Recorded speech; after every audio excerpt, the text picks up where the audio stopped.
Today we're going to talk about the top 3 things that you can do to build your resilience reserves.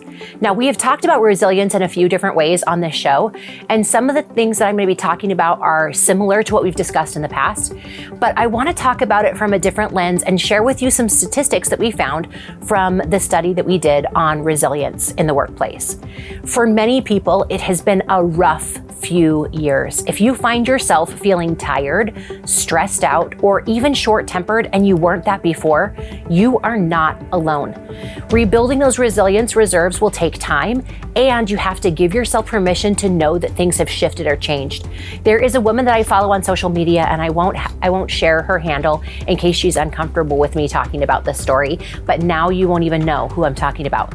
She's someone who's super fun, real, has a bunch of kids, and for a long time, I knew her as someone who would do dances in her kitchen in her bathrobe. Nothing risque, don't go there, but she was just uninhibited, and she was not embarrassed, and she just was who she was, and she was fun and happy. And she has had a rough year. She's had a number of challenges at home. She was displaced because of a fire. She had issues moving into a new house, lots of challenges that have come to her family. And someone recently said to her, "Hey, you don't dance anymore." And she was like, sad about it.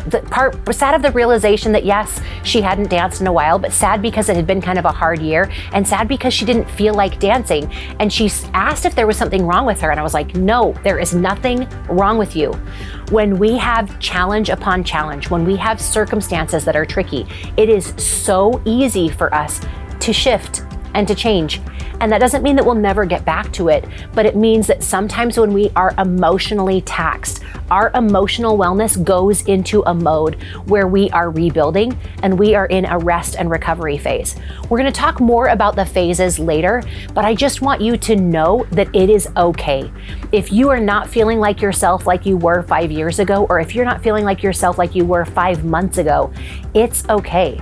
And it doesn't mean there's anything wrong with you. It doesn't mean that you won't get back to that. It just means that you're in this new space where you get to rest and recover.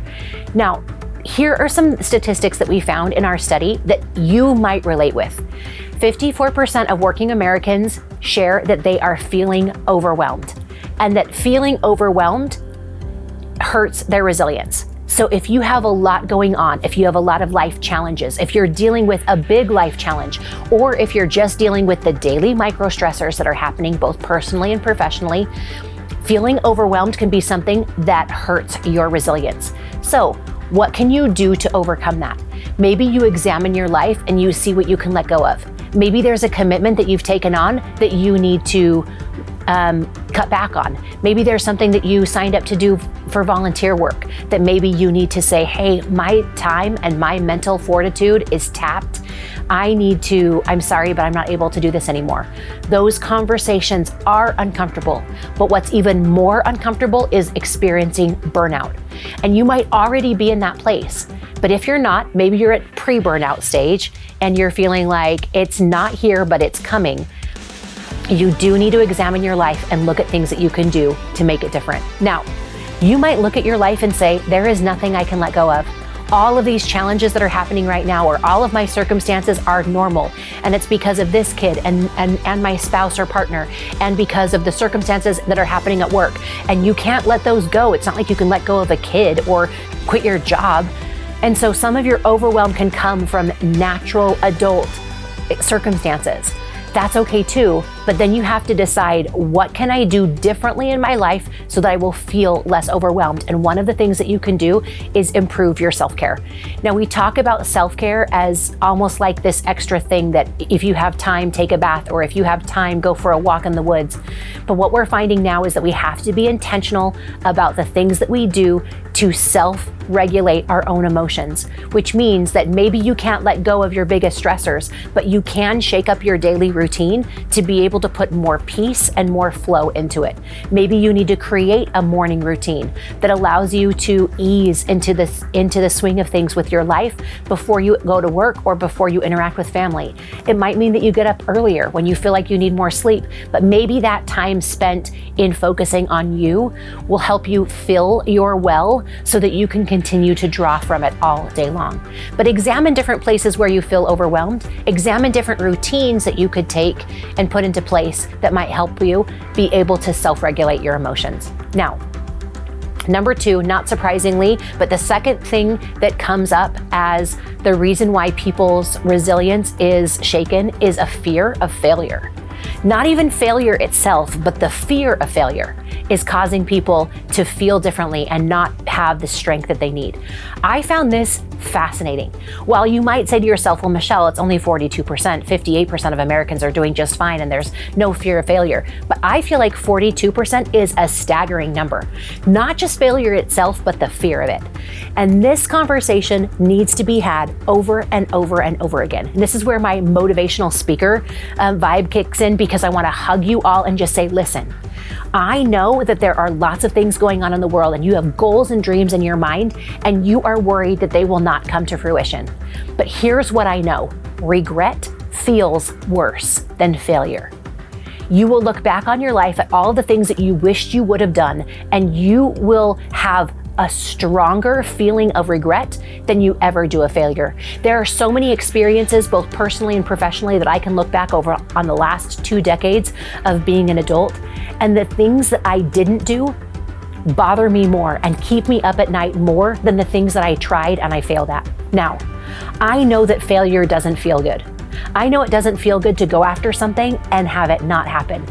Maybe you want to run a marathon and you trip and fall. Maybe you have a goal to save a bunch of money because you want to be able to go on a trip and you don't hit your goal in time and you miss an opportunity. That doesn't feel good, I know. Maybe you want to go after a job promotion or start a business, and maybe you don't get the promotion and someone else gets it instead. Or maybe you go to start the business and it doesn't quite work the way that you thought it would, or it's bumpy along the way and it feels like failure. I know that feels terrible. That feeling, I would love to erase it from each of you. I know what it feels like because I have been there. I have had those moments. But I promise you, if you hadn't tried, you would have felt worse. You would have wondered, what if I could have finished the marathon? Or what if I could have started the business? Or what if I could have gotten that promotion? Don't let the fear of failure hold you back from the future that you want. Now, I will also say that I remember what happened in 2020. I had some of my biggest goals. I had things that I was doing. I was shifting parts of my business. I was focusing on other parts. I was making speaking my number 1. Live events were the biggest thing. In January of 2020, I told my marketing clients I wasn't doing any marketing. Now, if I could have received a beam of light from God, he probably would have said, psych, be careful. You need to keep that going. But he didn't, because I had the goal. And so I let it go. And in March of 2020, as you know, I lost tens of thousands of dollars of business because the world shut down and live events were no more. And I got to email all my clients and say, just kidding, I am happily doing marketing and I'd be happy to help you with any of your marketing needs. Feel free to reach out to me. And luckily I was able to replace the business. But I don't regret making the goal. There were things that I had done that year that set me up for success in 2021 and 2022 and beyond. In fact, 2020 was one of the years that I qualified to earn my certified speaking professional designation, even though it was a really hard year. But I will also tell you that because of those experiences, I have goal apprehension. Still to this day, 4 years later, I still wonder if I can have the goals and dreams that I want, because I wonder what's going to happen that's outside of my control. So while I feel you and I know that that fear of failure is real, remember that lack of confidence or fear comes from the lies we tell ourselves that we choose to believe. Confidence comes from the truth that we lean into and that we focus on. We have to be willing to focus on the truths and to move forward. We might mess up. We're human. We are not perfect. We are going to have bumps in the road, but do not let the fear of failure hold you back. Now, at the beginning of this episode, I told you that we were going to talk about 3 things that you could do to build your resilience reserves, but you actually get a bonus because the number 3 spot is held by 2 things, 2 40%ers.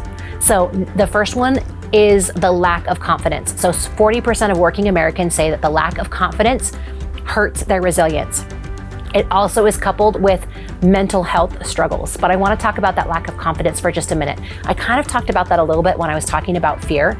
But remember that if you feel a lack of confidence, it's because of lies that you believe that aren't true.